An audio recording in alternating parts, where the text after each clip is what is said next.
얼마나 내게 소중한 사람인지 세월이 흐르고 보니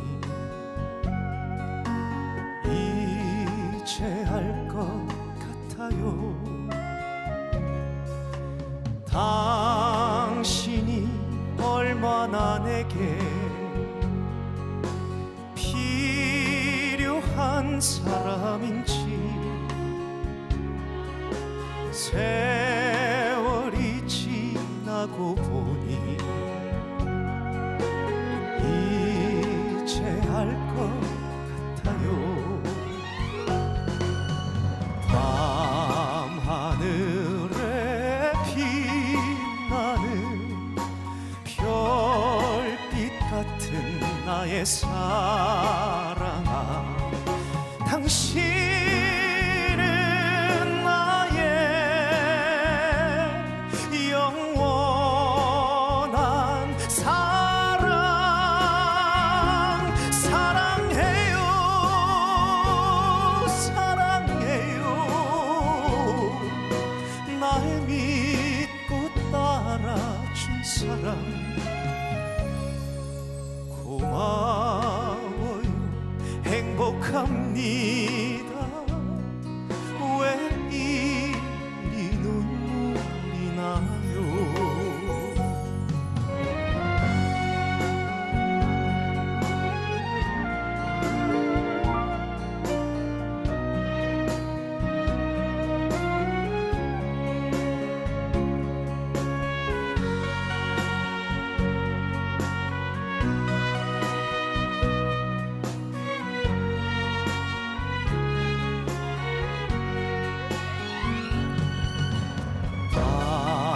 하늘에 빛나는 별빛 같은 나의 사랑아, 당신은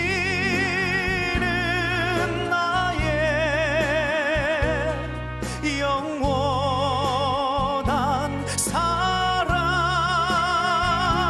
사랑해요, 사랑해요. 날 믿고 따라준 사람 고마워요. 행복합니다. 왜 이리 눈물이 나요? 왜 이리 눈물이 나요?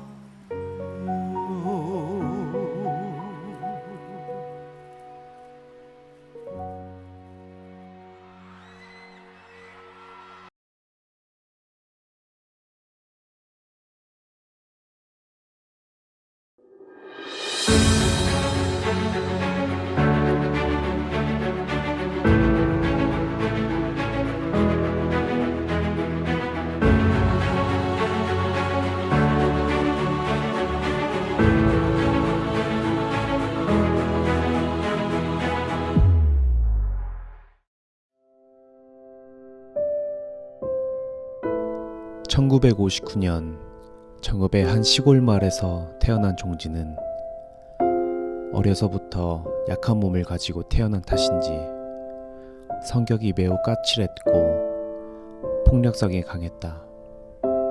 누구의 말도 듣지 않는 문제아로 자라난 종지는 고등학교 1학년 중반 학교 교무실에서 낫을 들고 난동을 부리다 퇴학을 당했다.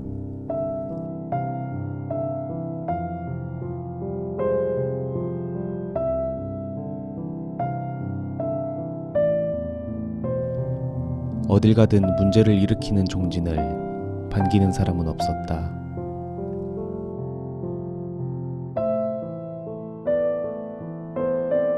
갈 곳이 없는 종진은 돈을 벌기 위해 전주로 내려가 공사판을 전전하며 방황을 했다.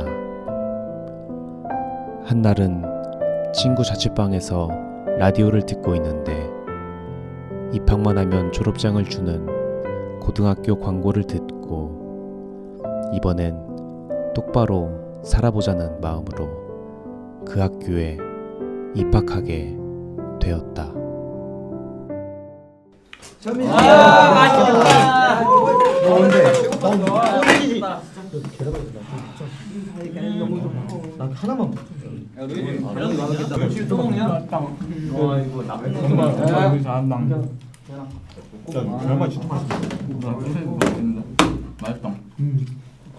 야, 한 개만 더 줘봐. 한 개만 더 먹자. 그거 때문에 괜찮아. 이거 먹어. 야, 안돼. 조금만 먹어. 그래. 떨어지면 다시 먹어. 야, 그럼 나도 한 개만 더. 한 마디 먹자. 나한 개만 줘라.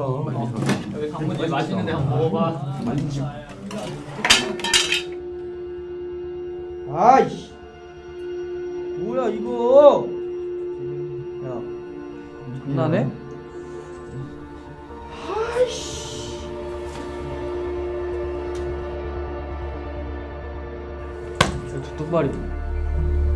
똑바로 쳐 먹어야지 양말에 네 똥 묻었잖아.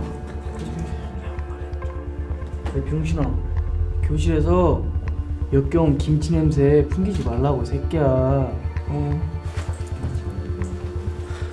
야 바닥에 떨어진 똥 치워라.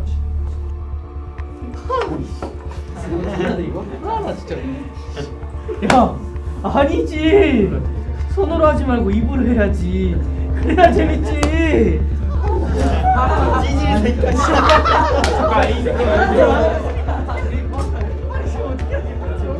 야!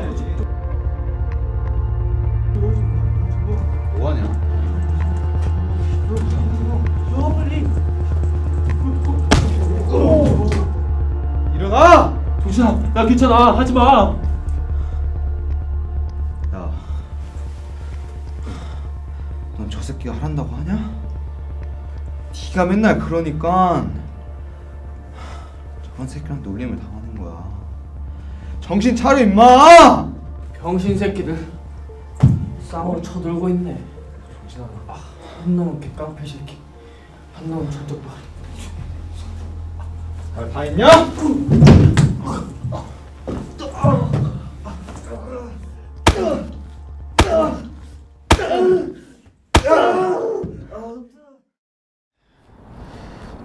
종진이가 좋아할까?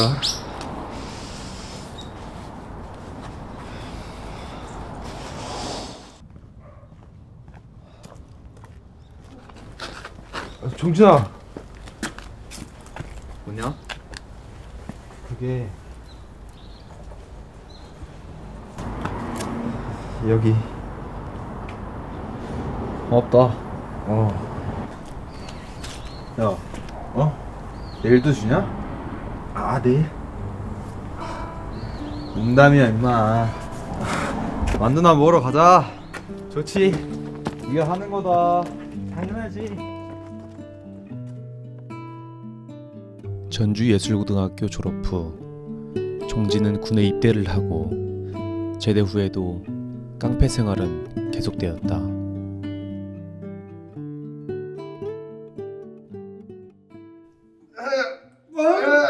여덟 마흔 아홉 하나 더 조금만 더 마지막 100.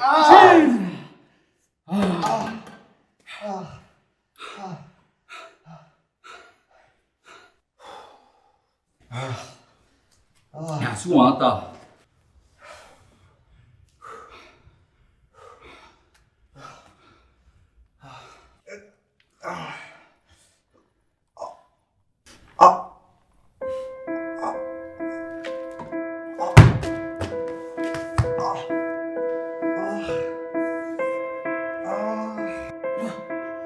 종진아!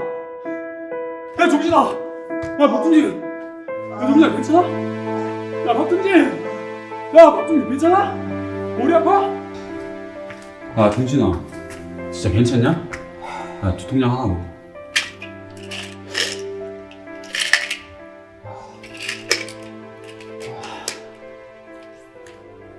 너 뭐 병 있는 거 아니야? 진짜 괜찮아? 우윤아, 고맙다. 야, 박종진, 너 진짜 괜찮은 거 맞아? 병원 안 가봐도 돼?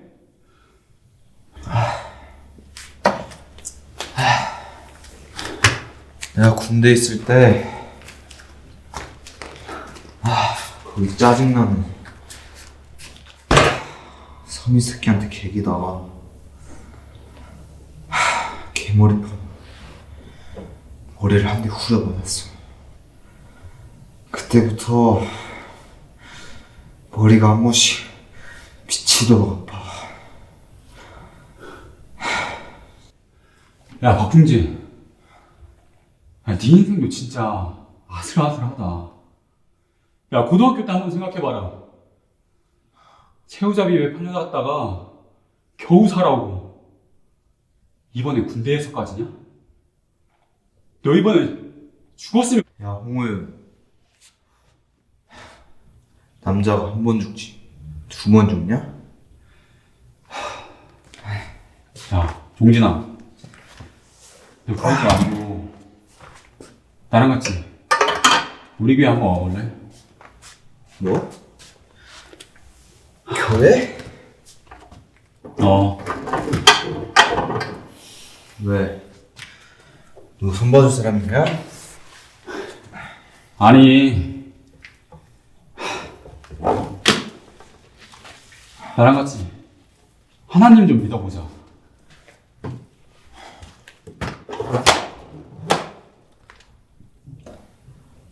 야, 홍우윤, 너나 믿어라. 난 일 없다. 아, 종진아, 성경 말씀에 자족하면서 살라고 그랬었다.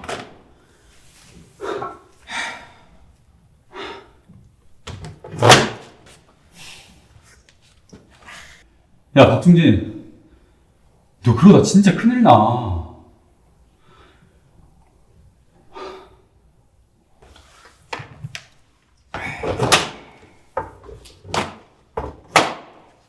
정진아. 예, 형님. 네. 니하고 할 말 있다. 예, 형님. 네. 부탁 한번 하자. 아씨. 내 군대 선임하는 업소가 있는데.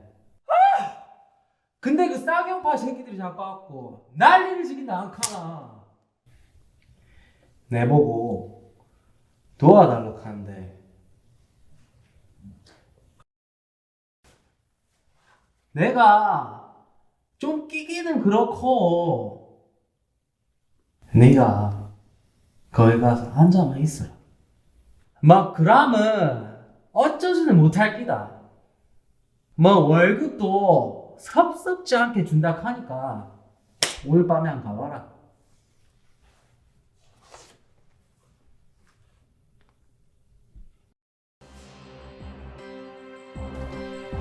룸사롱 상가치요?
지겨워.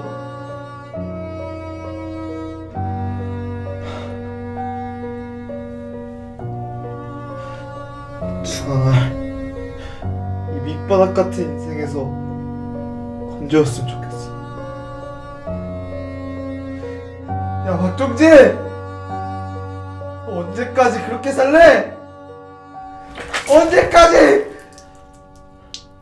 언제까지?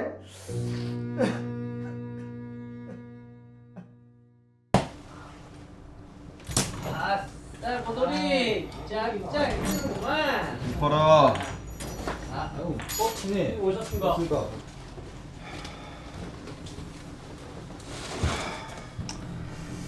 이번에 목포에서 서울로 큰 자금이 운반된다는 소문이 있어. 이 내막을 잘 아는 놈한테 들은 정보니까 우리가 먼저 가서 기다리고 있다가 친다. 예.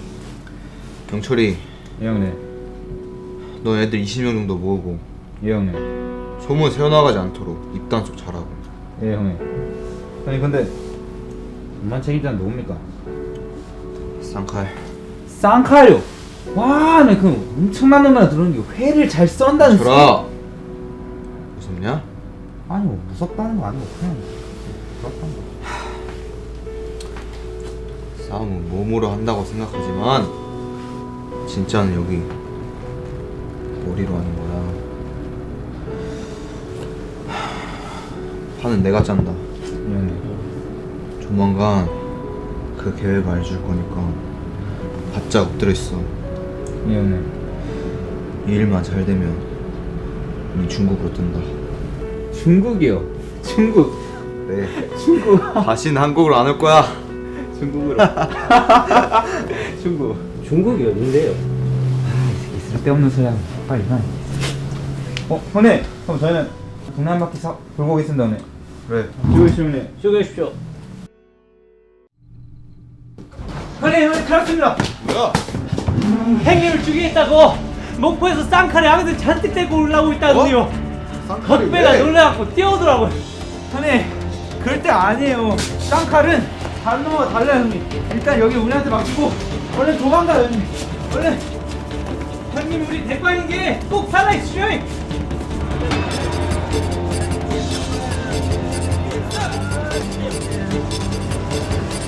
야 빨리 올라가. 당장 가서 쓰죠. 박동재 이 새끼 빨리 잡아와.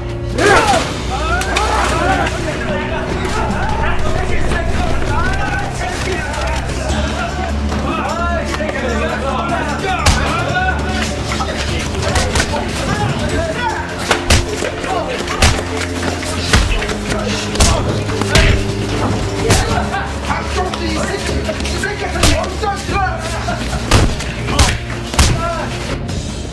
목포에서 자기를 죽이러 올라온 번개파를 피해 종지는 한규의 집에 며칠간 몸을 숨기게 되었다.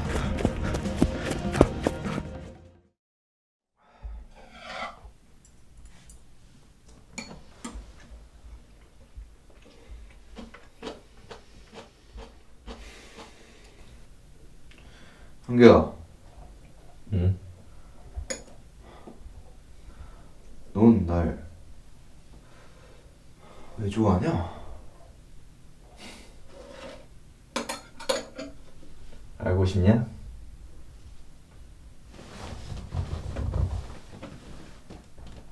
친구니까 징그럽게 밥이나 먹어. 친구? 친구, 그거 참 듣기 좋은 단어다. 깡패들 세계엔 배신밖에 없는데 말이야. 이용하고 이용 가치가 없으면 쥐도 새도 모르게 죽여버린대. 친구는 배신하지 않잖아. 절뚝발이 병신이라고 놀린 놈들 앞에 넌 언제나 큰 산이 되어주었잖아. 처음이었거든. 나를 그냥 나로 봐주는 사람. 그게 너였던 거지. 내가 너한테 그런 인간이었냐? 나도 고맙다. 매번 날 숨겨줘서? 착각하지 마. 내가 널 받아주는 게 아니라 우리 아버지가 널 외면하지 말라고 하신 거야. 아, 저 위에 계시는 분? 나도 한번 볼 수 있냐? 감사 인사 드려야지. 야, 농담은 듣지 말고 임마. 종진아, 나 정도 궁금했었는데 야, 이왕 말 나온 김에 좀 묻자. 넌 왜 사냐? 글쎄, 사실 나도 그 답을 찾고 있는 중이야. 나도 모르겠어, 내가 왜 사는지. 누가 좀 알려줬으면 좋겠다. 아저씨! 박자에 놀랬잖아. 내일부터 저희 교회에서 박옥수 목사님 모시고 집회하거든요. 거기 오시면 아저씨 왜 사는지 알 수 있어요. 이 아가씨가 날 교회로 데려가려고 공부를 많이 했네. 야, 너 무슨 소리를. 난 여기 올 때마다 느끼는 거지만 이 아가씨가 제일 무서워. 아저씨! 이 아저씨가 진짜 무서운 게 뭔지 모르고 있네? 어? 진짜 무서운 건요, 죄에서 우리 구원해 주신 예수님을 믿지 않는 거예요. 그게 얼마나 무서운지 알아요? 아저씨, 구원 못 받으면 지옥 간다고요. 도대체 구원이 뭐길래 여기 오는 사람들마다 나보고 구원 그러냐? 하나님의 뜻? 진리? 아, 모르겠어. 머리가 복잡해.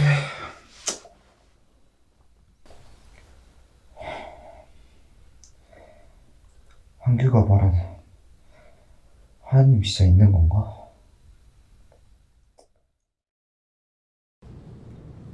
여러분, 하나님께서 율법으로 심판하면 바뀐 여자뿐만 아니라 여러분과 저도 멸망받을 수밖에 없습니다.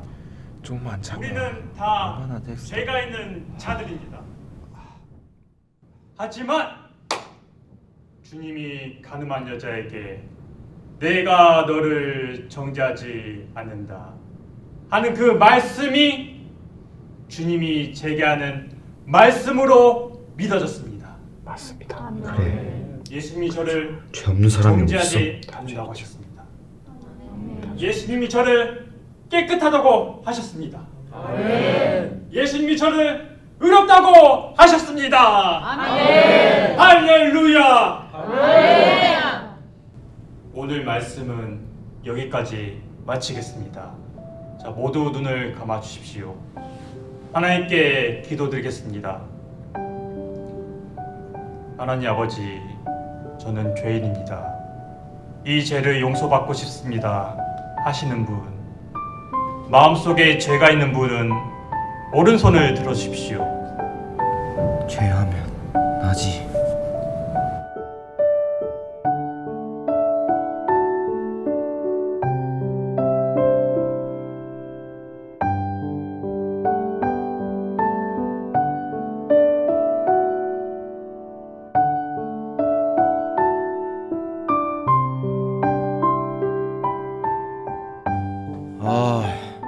지겨워 혼났네.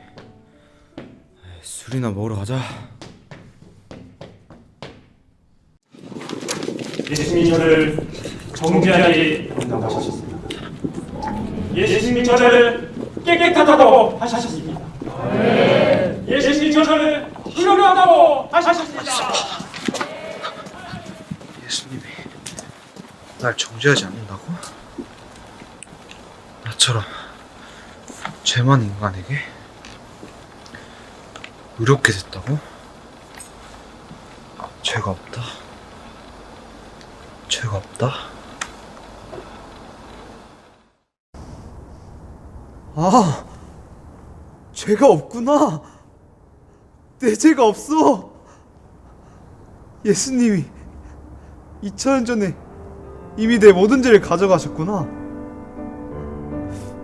죄가 없다면 이제 내가 하나님 앞에 떳떳이 갈 수 있겠네. 이게 진리구나. 그래, 바로 이게 내가 찾던 진리야.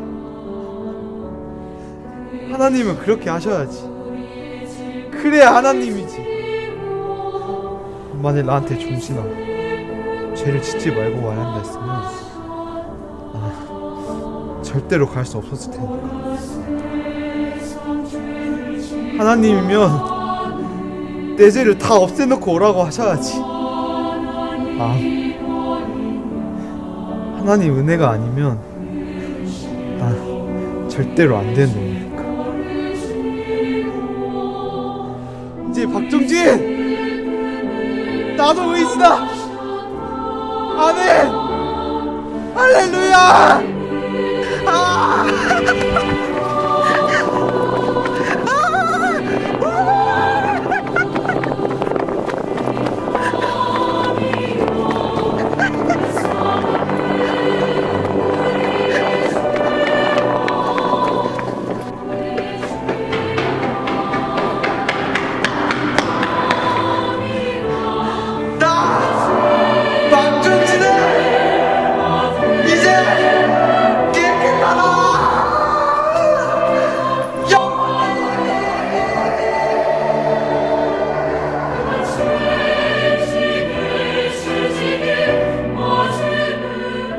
(1984년) 전주 평강교회 집회에 참석하여 말씀을 듣고 구원을 받은 종진이의 삶은 이전과 180도 달라졌다.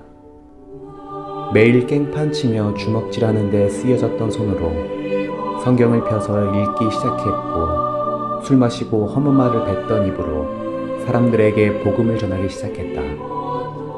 하나님은 박종진 형제와 함께하면서 그를 선교학교에 보내시고 가정도 만들어주시고 복음을 마음껏 전하며 살 수 있도록 귀한 복음의 전도자로 세워 땅끝까지 복음을 전하게 하셨다. 이 복음을 전하기 위해 긍휼을 베푸시는 하나님께 영광을 돌립니다.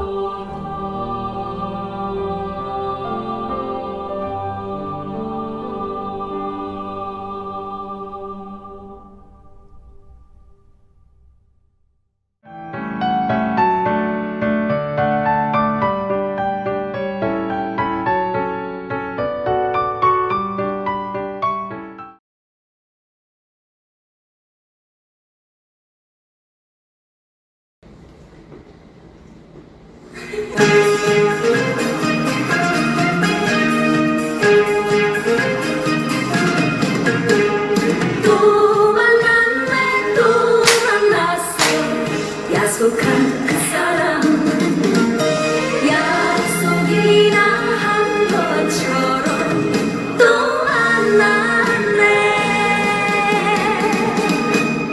나도 모르게 생각나 해도 설레이는 내 마음. 언제 볼까 궁금했는데 또 만났네요.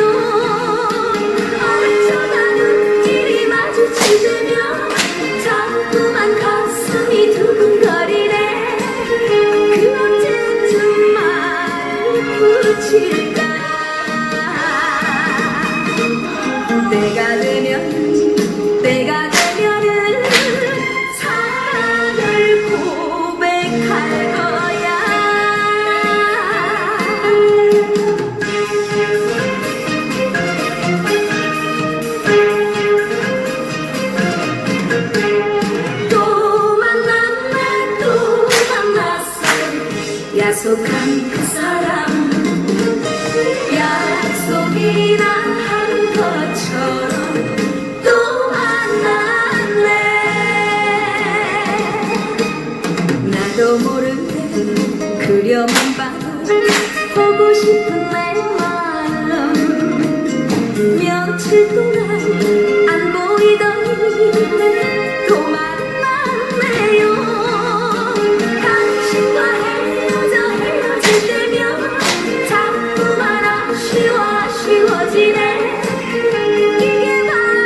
때가 되면은 사랑을 고백할 거야.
안녕하세요.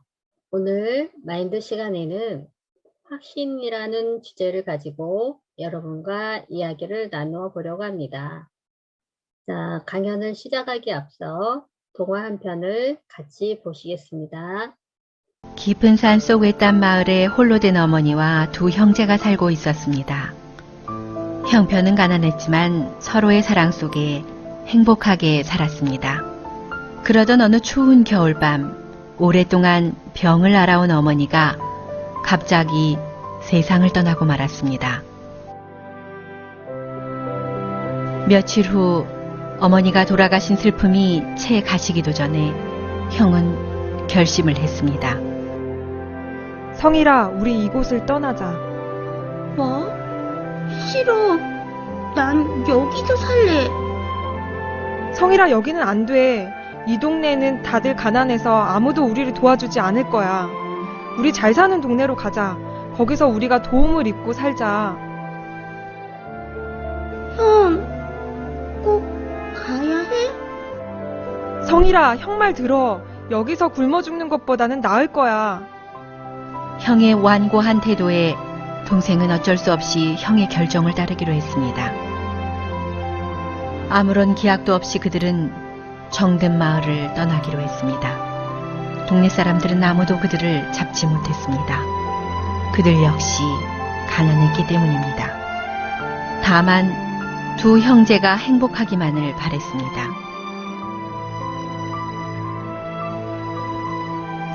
그들은 끝없이 이어져 있는 산을 넘고 또 넘었습니다. 얼마 후 두 형제는 지치기 시작했습니다. 형, 우리 쉬었다 가자. 응? 안 돼, 성일아. 해가 지기 전에 동네를 찾아야 돼. 형은 동생을 부추겨가며 몇 날 며칠을 계속해서 걸었습니다.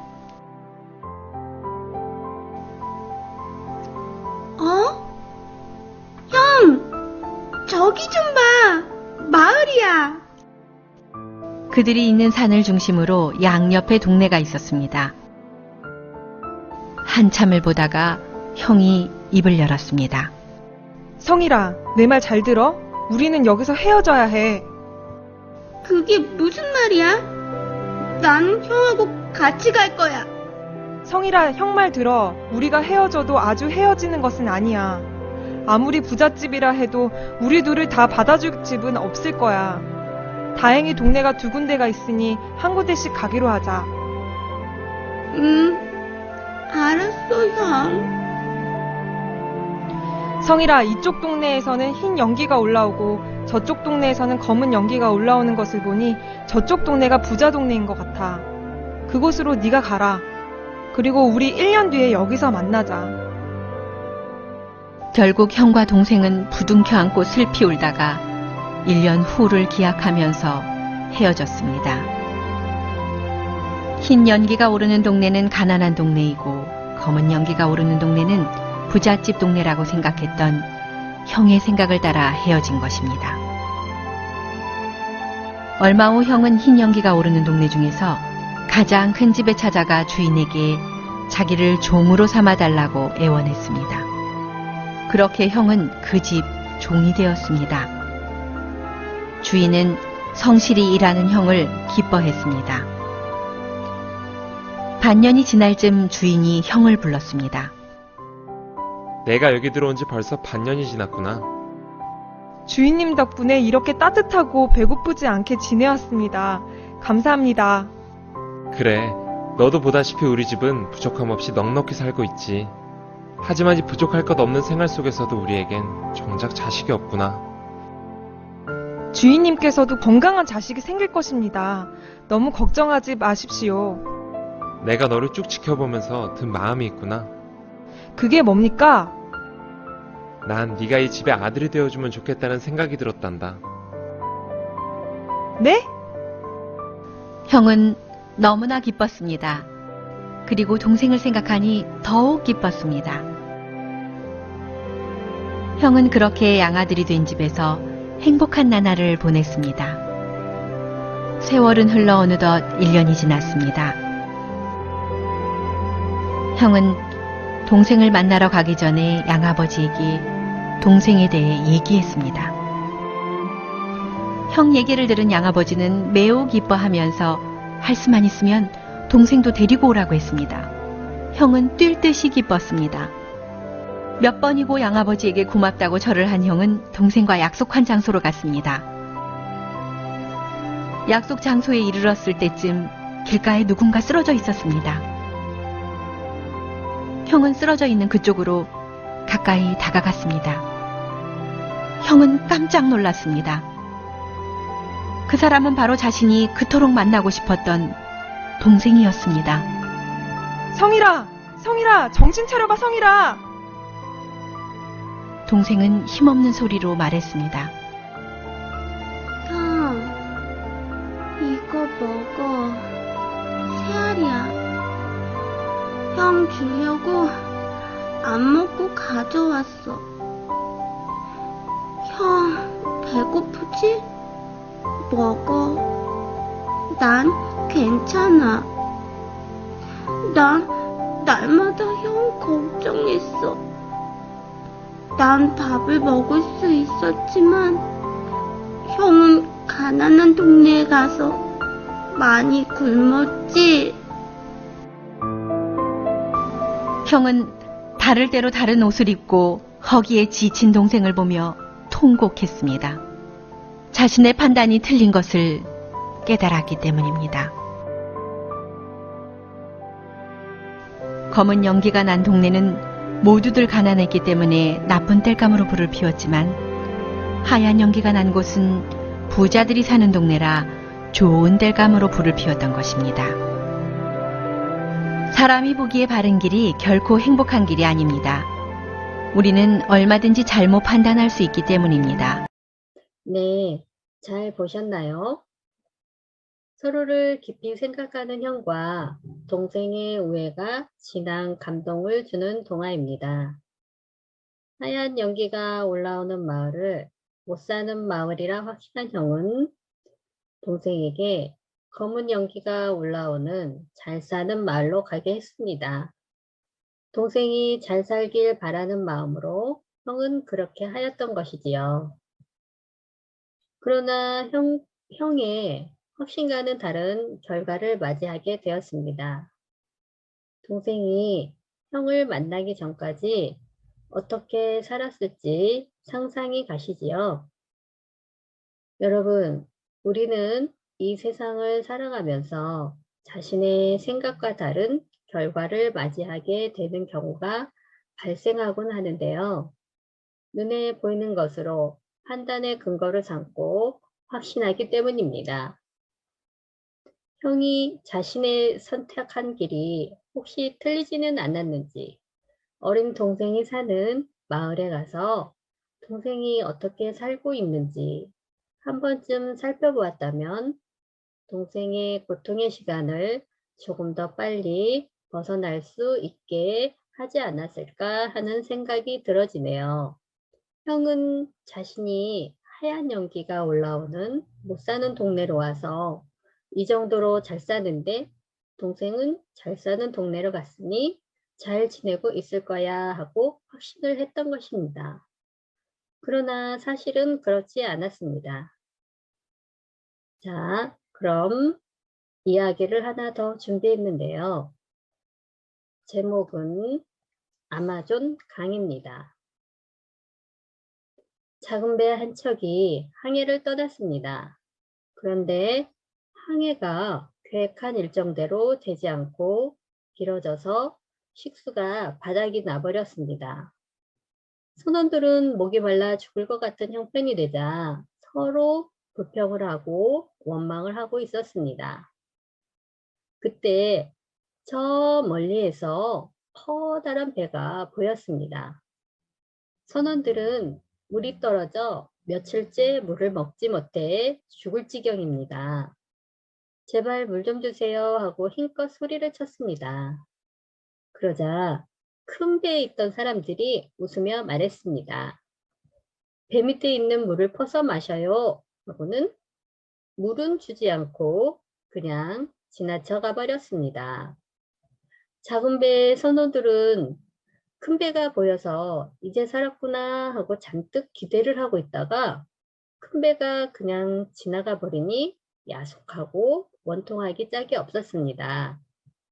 모두 낙심하고 있을 때 젊은 선원 하나가 도저히 못 찾겠다며 배 밖으로 양동이를 던져서 물을 퍼 올렸습니다.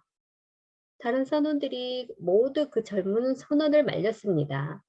그 물은 바닷물이야. 짠물을 마셨다가는 곧 죽게 된다고. 어서 그 물을 버리라고 했지만 젊은 선원은 퍼올린 물을 벌컥 들이켰습니다. 그리고는 큰 소리로 물이야, 이건 강물이야 라고 말했습니다. 네, 사실 그 작은 배는 이미 바다를 벗어나 아마존 강물위를 항해하고 있었습니다. 아마존강은 얼마나 크고 넓은지 끝이 보이지 않아서 작은 배 선원들은 바다로 착각을 하고 바다라는 확신을 하고 있었던 것입니다.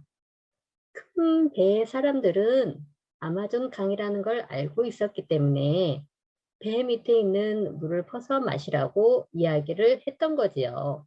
그러나 그 말을 믿지 못하고 여전히 바다 위에 있다는 확신에서 벗어나지 못한 작은 배 선원들은 물을 퍼 올려 마실 생각을 하지 않고 괴로워만 하고 있었는데 한 젊은 선원의 행동으로 강물 위에 와 있음을 알게 되었습니다.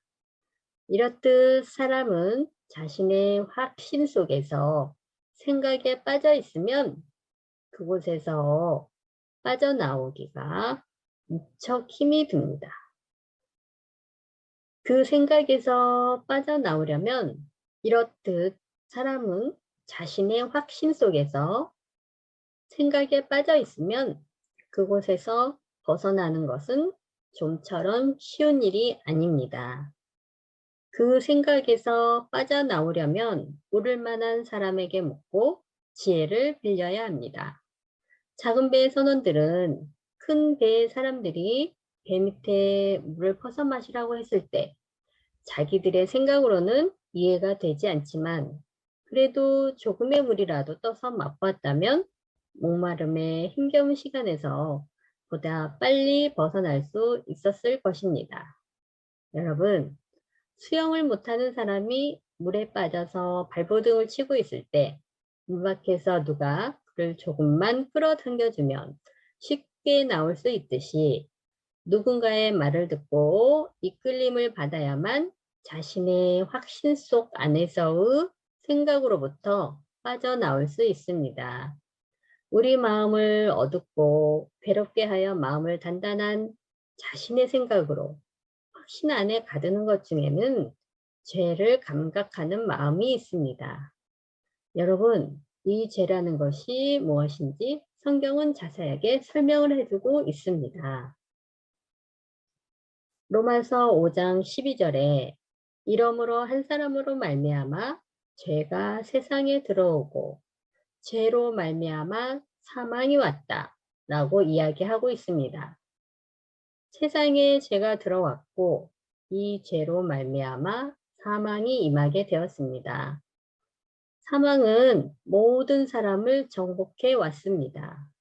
여러분, 사망이 모든 사람을 정복해 왔다는 것은 하나님의 말씀대로 모든 사람에게 죄가 들어왔기 때문입니다.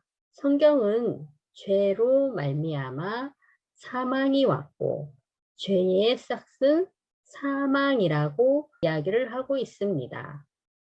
그래서 죄의 문제를 완벽하게 처리하지 아니하면 죄 사함을 받지 못하면 사망에서 벗어날 수가 없다는 이야기입니다.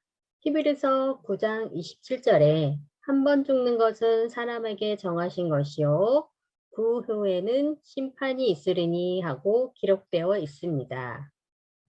사람은 누구든지 반드시 죽음 앞에 서야 하는 것, 누구나 다 아는 사실입니다. 이건 변하지 않는 진실입니다.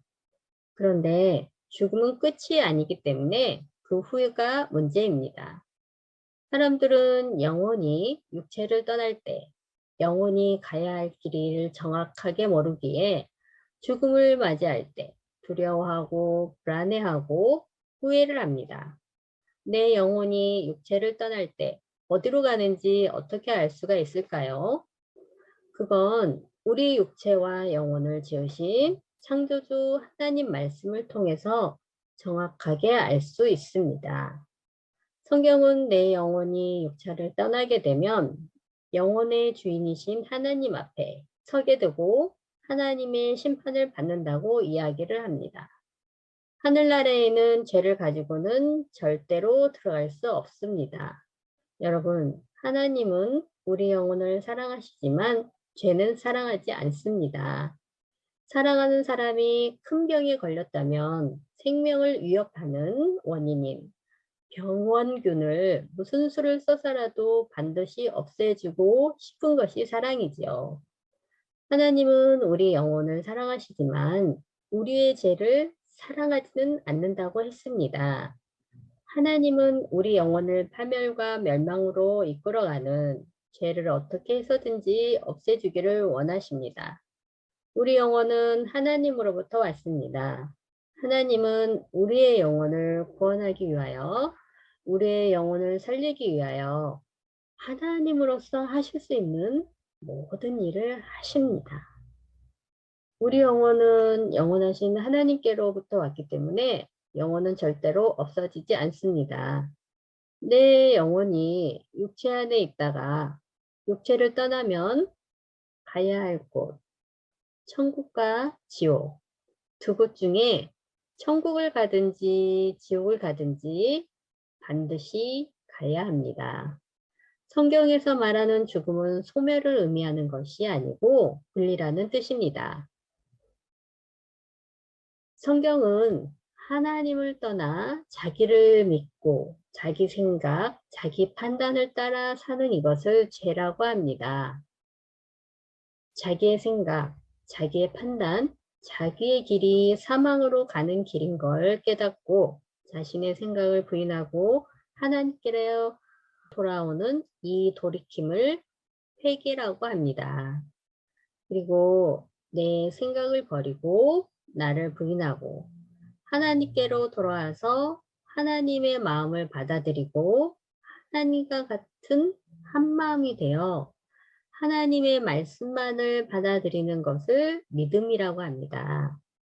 우리 육체는 흙에서 왔기 때문에 흙으로 돌아가고 우리 영혼은 주인 되신 하나님께로 돌아갑니다.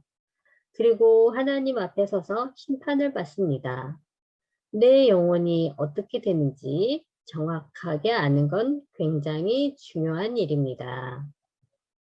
요한복음 5장 24절을 보면 예수님께서 내가 진실로 진실로 너희에게 이르노니 내 말을 듣고 또 나 보내신 이를 믿는 자는 영생을 얻었고 심판에 이르지 아니하나니 사망에서 생명으로 옮겼느니라. 예수님은 우리를 죄에서 구원하기 위하여 이 땅에 오셨습니다. 우리 모든 죄를 씻어주신 예수님의 말씀을 듣고 우리를 죄에서 온전히 구원하시기 위하여 그 아들 예수님을 보내신 하나님을 믿는 자는 은혜를 입어 영원한 생명을 얻게 된다고 약속하셨습니다.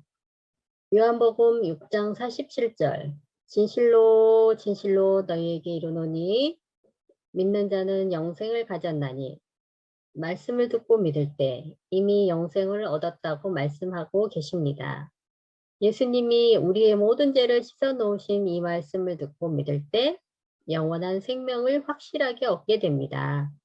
이 말씀을 듣고 믿는 순간 여러분은 영생을 가졌다고 예수님이 보증하셨습니다.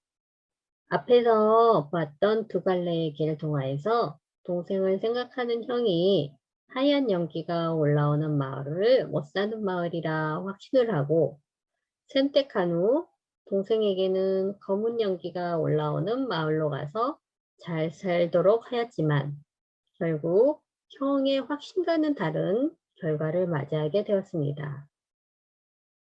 두 번째 이야기에서는 물을 달라는 작은 배 선원들에게 큰 배 사람들은 물을 마실 수 있는 방법을 확실하게 알려주었습니다. 그런데 선원들은 물을 주지 않았다고 원망만 하였던 건 아마존강을 선원들이 바다로 착각을 하고 확신하고 있었기 때문입니다. 이미 선원들은 강물 위에 있었지만 바다라는 생각에 사로잡혀 큰 배의 사람들의 말을 믿지 못했습니다. 바다 위에 있다는 그 확신을 버리지 못해서였습니다. 수영을 못하는 사람이 물에 빠져서 발버둥을 치고 있을 때 물 밖에서 누가 조금만 끌어당겨주면 쉽게 나올 수 있듯이 누군가의 말을 듣고 이끌림을 받는다면 자신의 확신된 생각에서 쉽게 빠져나올 수 있습니다. 우리가 인생의 끝자락에서 만나는 두 갈래의 길에서 하나님이 계신 하늘나라에 가려면 하나님의 말씀에 이끌려 이끌림을 받아야 합니다. 자신의 생각이 아닌 하나님의 말씀을 믿고 따라가야 합니다. 여러분, 혹시 자신이 죄인이라고 확신하고 계시나요? 그러나 성경에는 우리의 모든 죄가 사해졌다는 사실을 정확하게 기록하고 있습니다. 여러분 모두 하나님 말씀을 받아들여서 복된 선택을 하여 복된 삶을 사시기를 바랍니다. 감사합니다.